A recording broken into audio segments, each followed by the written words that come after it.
That's right, guys. You read the title of this reaction video, and you saw the thumbnail. Once again, I'm reacting to another Nostalgia Critic video, and it's the Nostalgia Critic's review of Men in Black 2.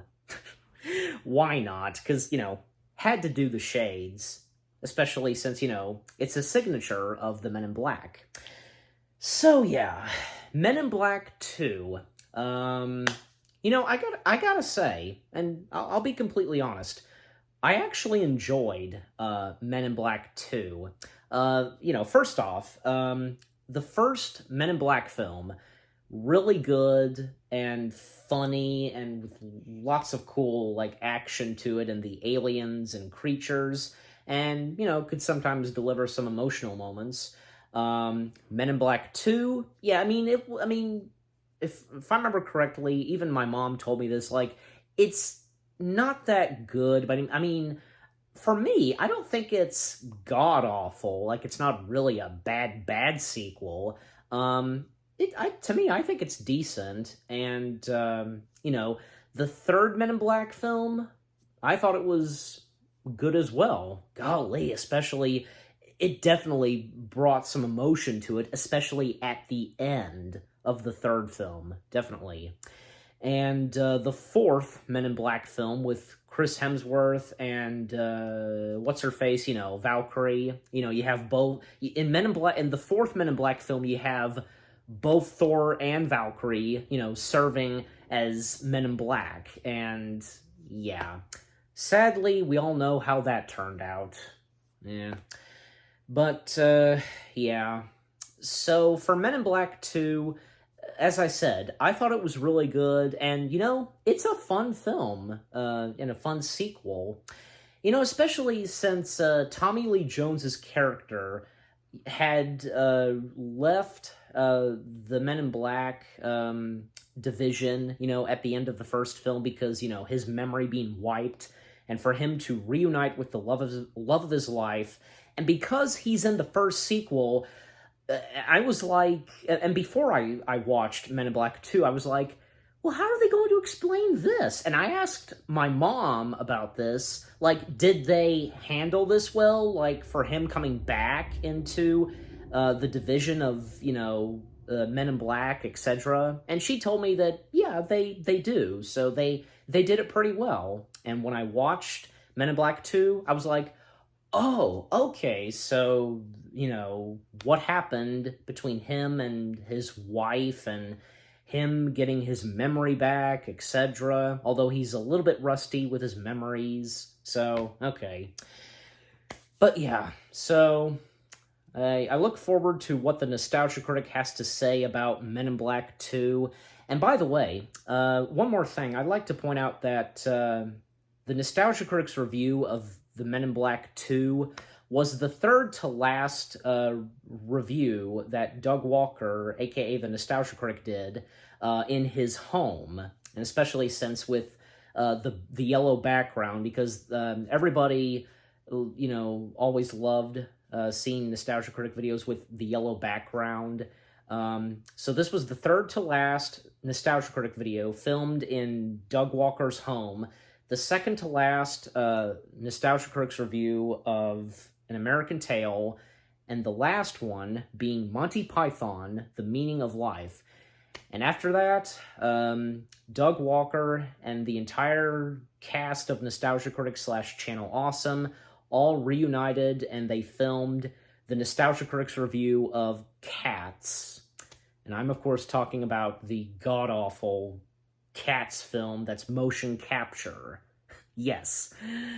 Well, that, what a heck of a way for, to film the first Nostalgia Critic video back at the studio with that film. You get my point. So, anyways, so with all that being said, let us see what the Nostalgia Critic has to say about Men in Black 2. And I do have a snack with me, as I sometimes do. And that's another thing. Usually when I've reacted to Nostalgia Critic videos, I always have a snack with me. But there have been other times where I would have a snack with me if I'm reacting to another video that's not Nostalgia Critic. So, And sometimes I would not have a snack with me reacting to Nostalgia Critic, but you get the point. Let's go ahead and start the video. In 3, 2, 1, play. This episode brought to you by DoorDash, the app that brings you food you're craving right now, right to your door. All right. Also brought to you by Omen. Play together, watch together, chat together, all with Oasis by Omen. 2 sponsors. Sometimes, like, Doug Walker and the Nostalgia Critic videos would do 2 sponsors.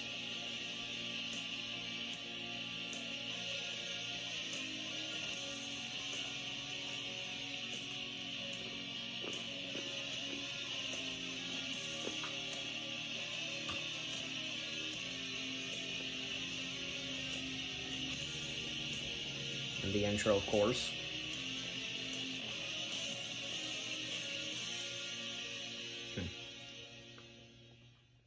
Hello, I'm the Nostalgia Critic guy, remember? So you don't have to. You remember that friend that everybody's like, oh, I hate him, and you're like, oh, come on, he's not that bad. Then you let some years go by, and you see him again, and you're like, oh, okay, maybe he was a little bad, but still not as bad as everybody said he was. Men in Black 2.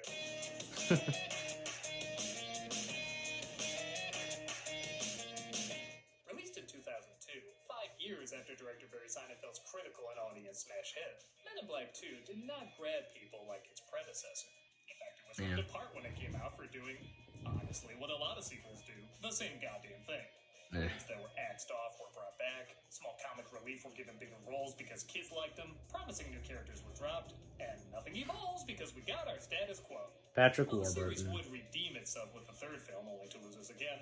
A part of me Yeah, does feel as bad I for said. this movie because, I still got a few laughs. It's not Yeah. as fresh and original as the first, but it's got some creative moments and good writing. But it also doesn't. I think it's worth checking out once more to see if it's really as bad as everybody remembers it. So get ready for a universe of, I don't know. This is Men in Black 2. It opens It is with mutual. a confusing intro about an alien race who visited Earth. Well, not the story about the aliens themselves, more the presentation. Quasi-government agency, no? Yes, and what's his Men in Black face? supposedly keep us safe from aliens throughout the galaxies. I guess it's supposed to be like an old 60s show with Peter Graves hosting, but they're talking about the late 70s, so this must have been filmed in the 80s, and this looks nothing like the 80s. I know, I'm still in a time where people are obsessed with looking like the 80s still. Zarthon to bring with them. Peter Graves had a great voice, you know, even for narration. Because we wouldn't think this was real, that's why these are funny. Yeah, this opening needs an identity. As the credits roll, a small ship lands, and I do mean small, they actually do a pretty good job tricking you into thinking this is gigantic. Yeah. Releasing our villain. She's a ship. I've seen that before. Alien named Serlina, played by Lara Flynn Boyle. Not a great baddie, but like D'Onofrio, there's some good visual jokes with her. Yes, like her belly. We cut to Jay, played again by Will Smith, and his new partner T, played by Patrick Warburton. What the hell are you doing? Cameo. Patrick Warburton has always had. With the film, I'm always imagining the better movie it could be if he was teamed up with someone different.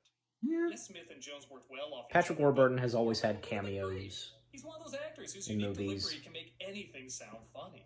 When was the last time we just looked at the stars? Test, I can do this. Even the last film was promising Linda Fiorentino as the next team up. Yes. That would have been cool. Yes. Job you guys had. There's a couple reasons flying out there though why this didn't happen.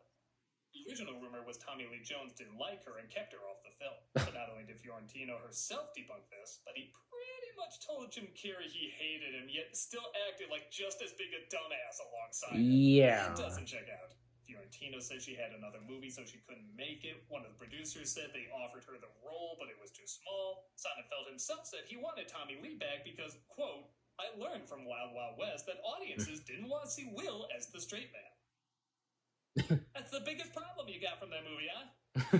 The irony is Will is actually pretty good as the straight man. You can tell he's evolved as a character, but still has the flaw of not finding a partner who's good enough. And he still has the same charm and energy despite being so bitter. Yep. Oh, we've seen it all. Oh no, a 600-foot worm! Save us, Mr. Black Man! Y'all just sit there like... He even has a good speech about what it means to be a hero just for the Do it sake of again. being a hero. You ever heard of James Edwards? Well, he saved the lives of about 85 people on the subway tonight. And if no one knows he exists, how can anyone ever love him? We'll point the plug in After Earth would have been a good start. Oh my He gosh. wipes his partner's memory and even gives a lame reason why Fiorentino isn't in this one. You can't count Elle. I mean, she wanted to go back to the morgue. I helped her. That's exactly what they had in mind for the ending of the first one. Was recasting not a thing yet?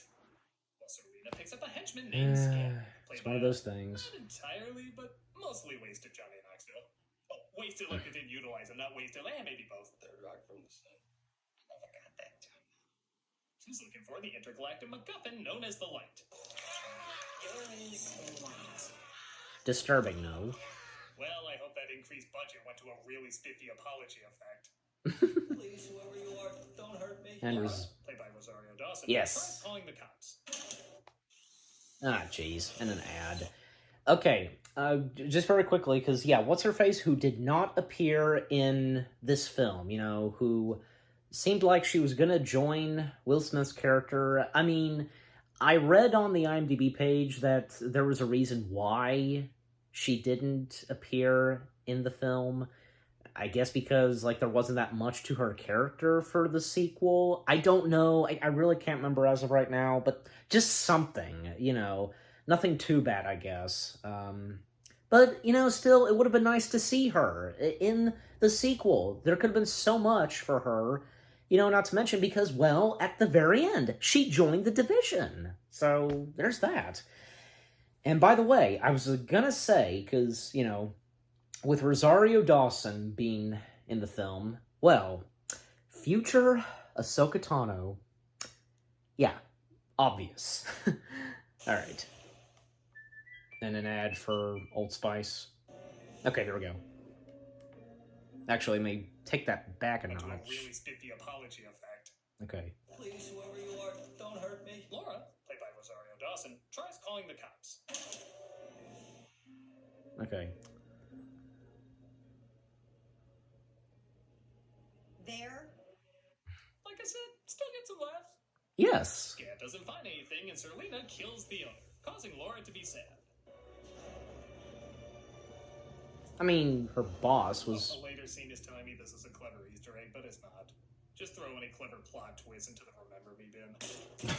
Jay is sent to investigate, but Zed, played again by Rip Torn, says he needs a partner. No reason, just movies like this always have partners. Zed, wait up. Oh, he's got the little suit now available with a large popcorn! And so you're back from outer space. I just walked in. You think you got problems? I'm partnered with a pig, an alien, Siamese twins. Now, that's from The Who Critic. needs to make jokes about these tropes when the Critic made it 8 years before this movie came out? Yeah. Jay talks to Lauren, another maybe romance that ultimately leads nowhere. If I see you again, I'll see you. you have really pretty eyes. No, really, what were we doing with these? As Laura takes all this life-changing information way too well. I'm a member of a secret organization that polices and monitors alien activity. Ben was an alien. So were the people that killed him. Okay. I did a sheet of acid the size of a notebook, so I'm fine with all this. I'm gonna have to. Kill me. No. Jesus, even that she barely flinched at. She's all, I got like 20 other key things to be, and if my role here is cut short, I won't lose sleep. Excuse me. Mm-hmm. He decides not to wipe her memory, leading to this awkward line. I got the flashy thing. I'll flash you some other time. Okay, now I'm starting to see why he doesn't hook up in these movies. As he It's supposed to be an discovers, adult of joke, course, right? Kay needs to be brought back because he's the only one who knows where the light is. Going to get Kay, the legend, the go-to guy, the greatest agent in MIB history. This is just a personal thing, but I really hate it when a lead goes from just another member of an organization to suddenly the greatest who ever lived in the sequels. The legend, the most respected agent in the history of MIB, the most feared human in the universe. I'm not saying Kay couldn't be the best, but there was something cooler knowing everything he did was just protocol. Like, this badass efficiency is how everybody worked. It makes this underground world feel more impressive. But I guess he's just the best there ever was, so nothing in this film is gonna be topped. At the most, it'll just be repeated, which we've established this film is very okay with. See, express mail today. When Kay does return, played again by Tommy Lee Jones, he again plays the part well, and it does lead to a really funny scene with Smith reprising his old beatbox voice. By the way, that's his marquee. So all these sounds you're Oh, hearing, they're yeah. real. He's the same guy who was on Yo Gabba Gabba, His right? reaction to finding out everyone he's worked with is an alien is pretty in character. The smoking.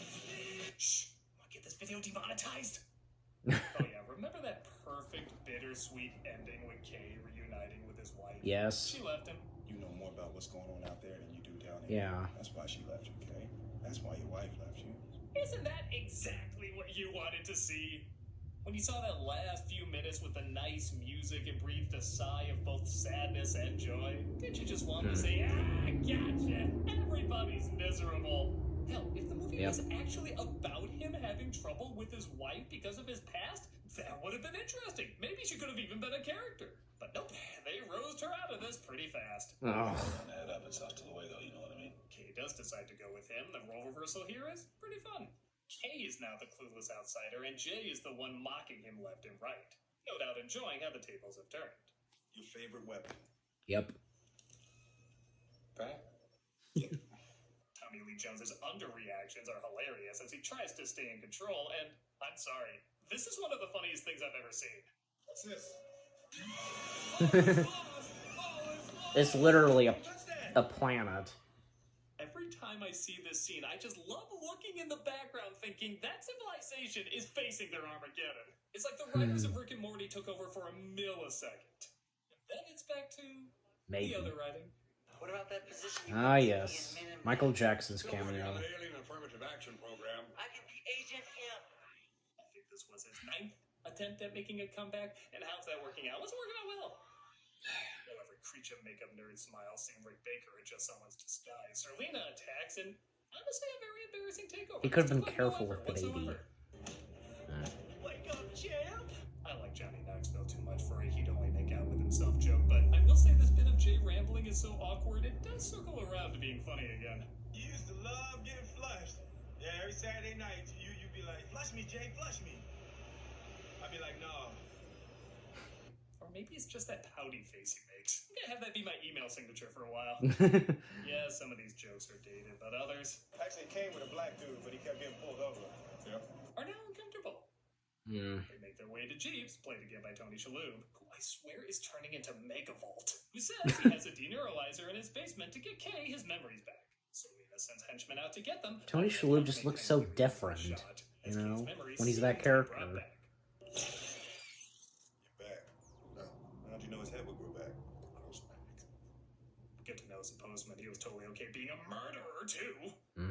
He gets his memory back minutes later, and again, a really funny moment.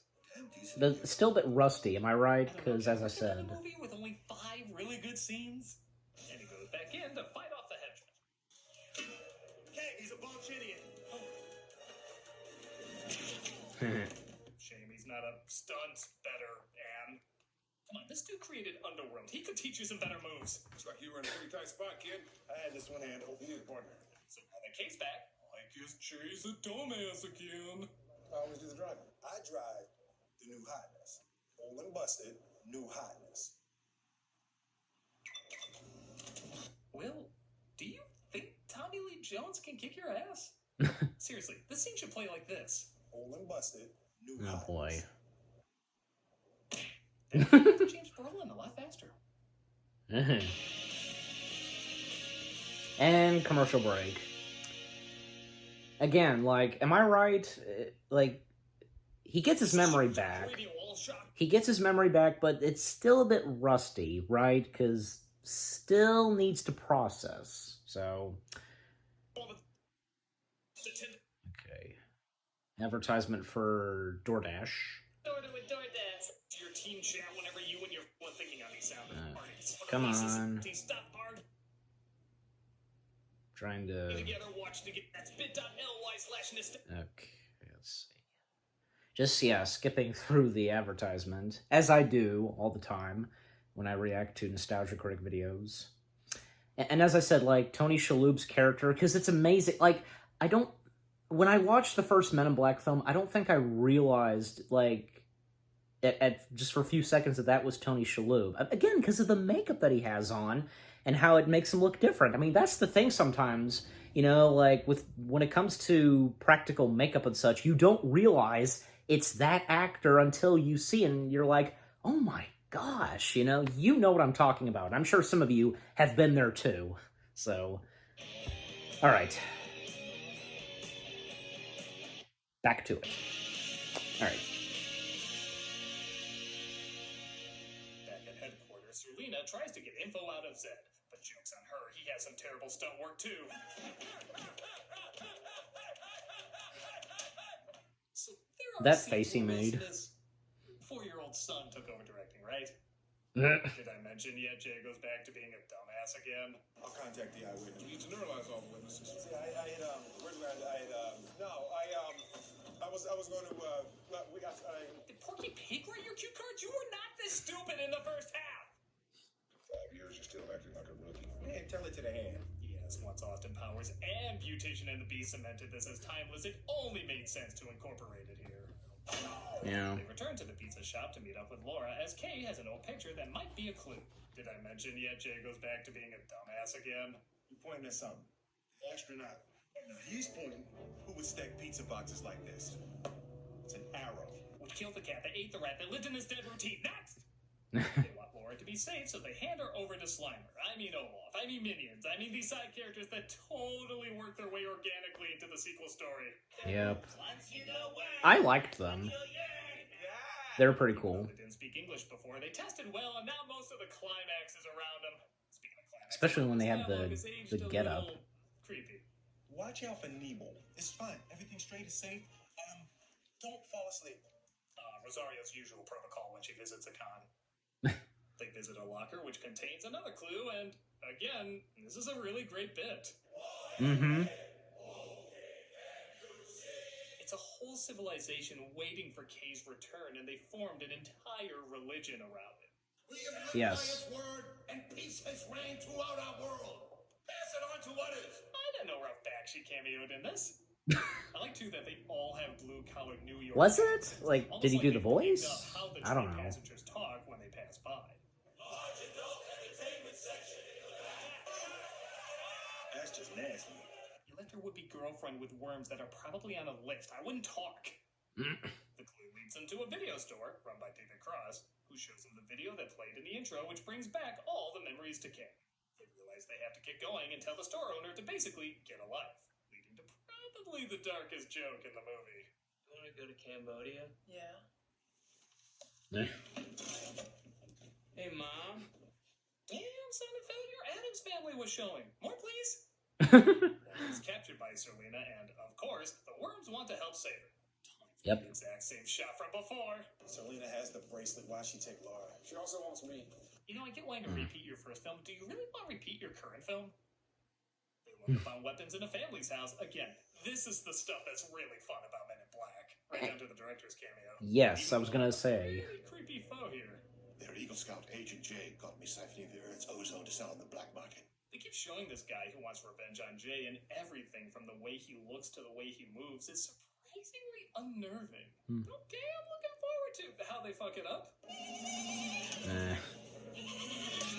What'd you expect? First of all, they kinda did this joke in the first one. Not that this film would mind that at all, but two, they look like shit. It's like if Shredder mixed Jesus DNA with mini-me. This tall guy in a cloak was actually more fun. He defeats him and they escape, revealing that Laura was Shredder. the light all along. I'm the light? No, no way. You have a planet to save, Laura. Oh, and remember that Easter egg I mentioned before with it raining when she cried? When you get sad, it always seems to rain. Well, Yeah. Lots of people get sad when it rains. It rains because you're sad, baby. Okay, cool. What does that add? If there was, say, a scene where she said she was happy and it was raining, that might be something. It would show she was lying and it would further something about her character. But this is just a last-minute detail simply to be a last-minute detail. Also, did he say baby? It rains because you're sad, baby. Not in. Creepy. Well, I don't know. Maybe not in a She creepy wants to pick way, her up and but take her back to her planet as Jay is once again a bridesmaid instead of a bride. It's not fair. Never is. You've seen each other twice in 1 week. I think you'll get over it. Serena attacks again, but they defeat her just in time for Laura to get away. No, really, these effects are dick. With everyone seeing the fight, we get a highly impractical, but still kind of cool visual. Yeah, from the Eiffel Tower. Thank you all in New York for looking at the statue at the exact same time. I don't care, it's still cool. Yeah. Everyone tries to make Jay feel better by getting in the rodents from the locker earlier. This leads to an ending so rushed, I swear it was written, shot, and rendered all in the same day. They need to know the world is bigger than that.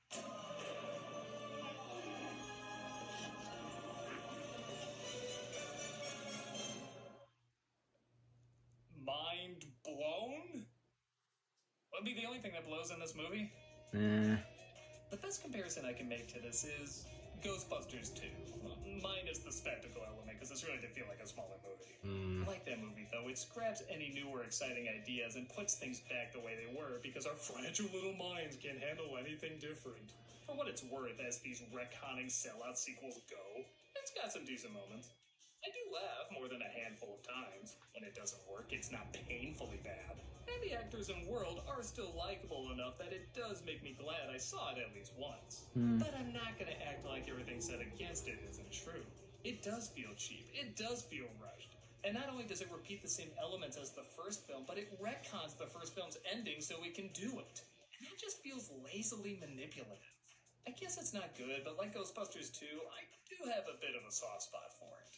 What do you think? Do you think people are overthinking a popcorn movie? Or do you think even popcorn movies deserve more than this? Let me know your thoughts on not the worst, but certainly not the best, Men in Black sequel.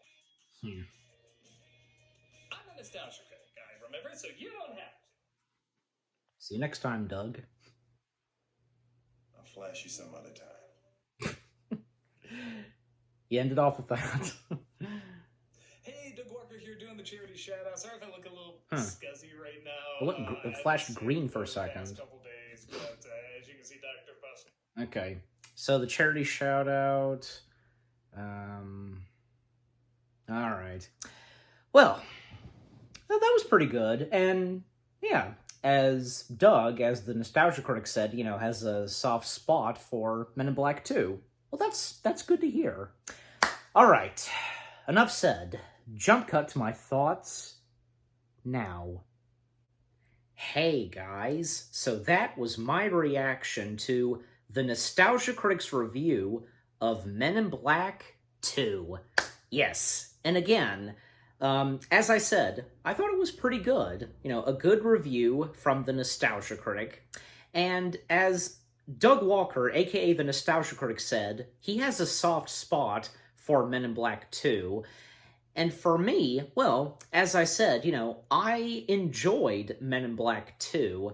And, you know, what Doug, aka the Nostalgia Critic, said, you know, this film does have its funny moments and creative things here and there, but definitely this film has its flaws. Definitely. You know, and also Will Smith, his character at times being a jerk, and stuff with Tommy Lee Jones, and, you know, the one female character who joined the Division at the end of the first film, cut out of this film, and with, you know, the mentionings of her whereabouts, etc. And Rosario Dawson in the film, like, yeah. Some creepy stuff, as the Nostalgia critic pointed out, like, you know, for one thing, Tommy Lee Jones calling Rosario Dawson's character baby. I don't know, like, probably he didn't say it in a creepy way, didn't intended to say it in a creepy way, like, I get it, you know. And also, like, you know, Rosario Dawson's character, like, when she cries, it rains, and, you know, and she is the key to saving Earth, and she has to leave Earth and to be back at her own planet, you know, and, you know, Patrick Warburton, you know, his cameo in the film, like, yeah, as the Nostalgia Critic explained, You know, I mean, but also, like, I also pointed this out, like, Patrick Warburton, he sometimes has cameos in movies and shows, stuff like that. Like, I can think of, say, the one film with Steve Carell, Anne Hathaway, and Alan Arkin, you know, Get Smart. His cameo at the end of the film, that was pretty funny. I can also think of his appearance in an episode of The Orville, and a couple other projects that Seth MacFarlane did, like in the movies, like where he made cameos in those films, specifically in the Ted films. Yeah, hilarious, of course, especially in Ted 2, him and Michael Dorn. That was pretty funny. The like those alien bug creatures, you know, that help out and join Will Smith and Tommy Lee Jones. As I said, like, I liked them. They were probably some of my favorite characters, and, you know, for that matter, favorite alien characters in the Men in Black films. And as I said, like, the gear / getup they have, and, you know, pretty cool. And yeah, and like some dark humor, like as the Nostalgia Critic pointed out, like that one guy with the shovel, like, was he gonna like bury his mom or something? And as Doug said, like, pointed out, and like threw in Adam's Family, and also Rip Torn, and again, like the action he was doing, like fighting off the main villain. So that was pretty funny. But yeah, overall, I think Men in Black 2 is okay. I understand fully that it's not the best Men in Black film, and for it being the first sequel, but, you know, I say it's fun to watch and entertaining.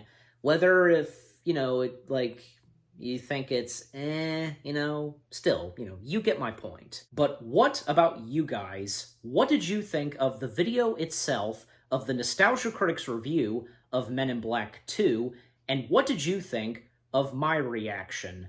Leave comments and give this reaction video a like, as always. So, with all that being said, thank you very much for watching. I hope you guys enjoyed my reaction to the Nostalgia Critic's review of Men in Black 2. More reaction videos coming your way. They're going to be awesome. Keep looking forward, and I'll see you guys in the next video / reaction. Take care, and peace out.